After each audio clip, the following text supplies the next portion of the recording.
Chapter 54. A New Beginning for Rielle. Rielle and Hyunaki never got to meet.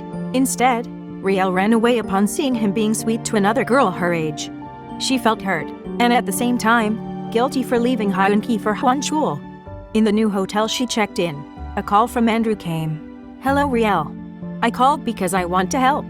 Donna told me you didn't want to go home and would try looking for a job there. Well, I can recommend you to a friend, a bank manager in that town. I will call Mrs. Liza Echeverria tomorrow and update you," Andrew said confidently. "How were you friends with her, Drew?" asked Rielle curiously. "You knew that I am the corporate lawyer in our bank here, and before she transferred to that town, we became good friends.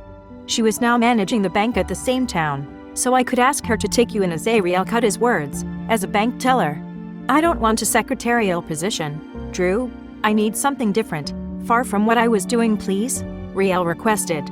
The following morning, Rielle was up and about, showered, and went down to take her breakfast in the hotel restaurant. While taking her meal, her mobile rang, and she saw the time on her phone.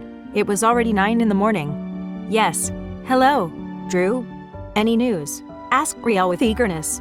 "Good news, Rielle. Liza Echeverria needed 2 more bank tellers and would gladly take you in. You will have to train, though, for a week. Would that be all right with you?" asked Drew cheerfully. "Of course. I would be glad to. So when will I report to her?" "Submit your resume today and other requirements needed to file your application. Then, she will inform you when you have to return for the orientation. I am positive you'll get the job, Rielle. Good luck and take care," Andrew said with concern, and both ended their call. Rielle excitedly returned to her room, prepared all the needed papers, and took a copy of the ads for the apartments for rent. Mrs. Echeverria gladly welcomed her for the interview and was impressed with her work experience.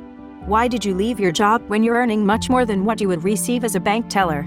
asked Mrs. Echeverria curiously. "I wanted to be in a new place where I could start afresh," replied Rielle in a determined tone. "But why, as a bank teller?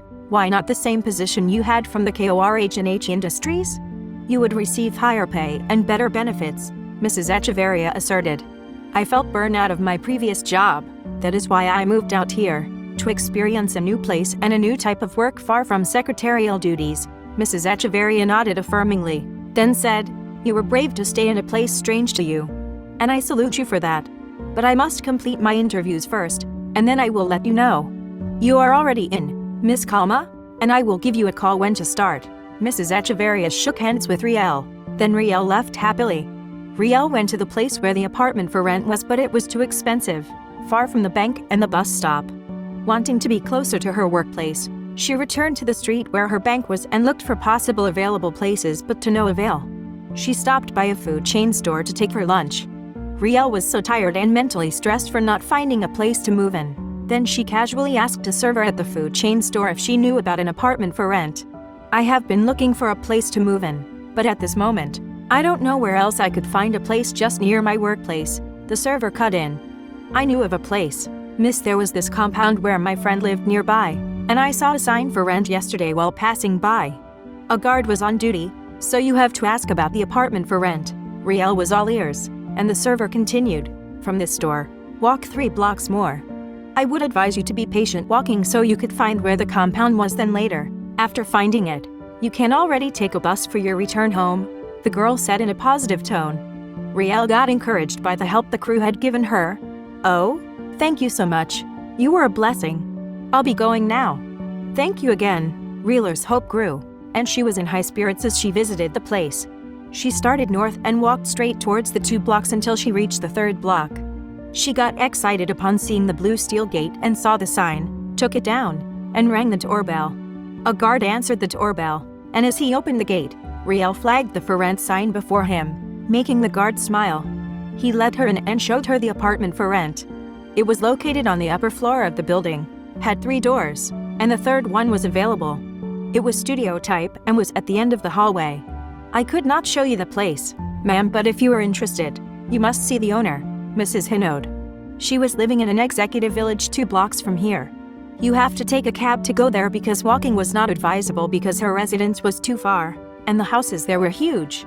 Before entering the subdivision, a security would ask for your identity and who will you visit. He would take your ID, Same with the cab driver because the security had a strict protocol for visitors entering the subdivision, so Rielle took a cab and was brought to a classy high-end subdivision. The main entrance was grandiose with a huge guardhouse and a gate made of steel. It also had a barrier for a stop signal. Spruce trees and shrubs lined the subdivision with lampposts after every 5 trees by its main road. There were 2 guards, one for ingress and the other for egress. A guest could only enter if the person presented a valid ID and knew the homeowner they would go to for a visit. Rielle told the guard that she wanted to see Mrs. Hinault so that she could enter. The street she visited was peaceful. All houses were big and sturdy. The cab driver dropped her to the prominent luxurious place with an expansive garage. She rang the doorbell, and the gate opened for her to enter assisted by the security guard. Hinault's house stood on a vast property in the middle of the land, surrounded by expansive greens and trees, with street lamps by every shady tree. The entrance had sophisticated and elegant wooden panels. The heavily covered carport was wide, and 6 huge vehicles could fit in comfortably. The security accompanied her, came to meet her by the gate, and led her inside, and there she got a glimpse of the pathway leading to the covered area of the lanai with all the greens perfectly manicured. Then asked if she could see Mrs. Hinault. The man led her to the front and walked towards the main entryway, where the door was wide. A maidservant met her and led her to the guest receiving area and was told to wait while locating where her master was.